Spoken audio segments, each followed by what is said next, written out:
Wherever you go, whatever you do, throw a little at it. Omax, Vest and Briefs.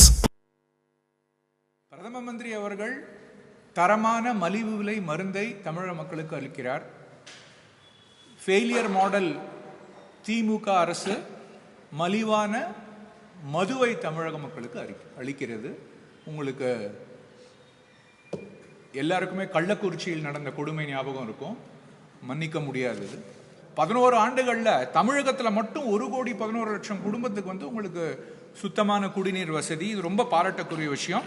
இன்னும் ஒரு சில திட்டங்களை மட்டுமே நான் கோடிட்டு காட்டியிருக்கேன். ஆனால் எப்பேற்பட்ட வளர்ச்சி ஏற்பட்டிருக்கு அந்த மோடிஜி அவர்களின் தமிழக மக்கள் மீதும் தமிழ்நாட்டின் மீதும் உள்ள பற்றும் அன்பும் இதிலிருந்து நமக்கு தெரிகிறது. இந்த திட்டங்கள் எல்லாம் வலுப்படுத்தப்பட்டு இப்பொழுது விரிவாக்கப்பட்டும் இருக்கின்றன என்பதை இங்கே நான் குறிப்பிட விரும்புகிறேன். இந்த தேர்தலில் எங்க வேணாலும் நின்றா ஜெயிப்பேன்னு சொல்றல, திமுக ஆட்சி நல்லா இருக்குன்னு சொல்றல, நீ திருப்பரங்குன்றத்தில் வந்து நிக்கணும். அதெல்லாம் சொல்றேன். எங்க அக்கா வேற ஒரு சொல்றாங்க, சொல்லக்கூடாது. நீ திருப்பரங்குன்றத்தில் வந்து நிக்கணும். உதயண்ணா, அவர் உதயண்ணா தானே, உதயண்ணா நீங்க திருப்பரங்குன்றத்தில் வந்து நிக்கணும். அதை நான் பார்க்கணும். நீ தைரியமா ஜெயிச்சுட்டு போ.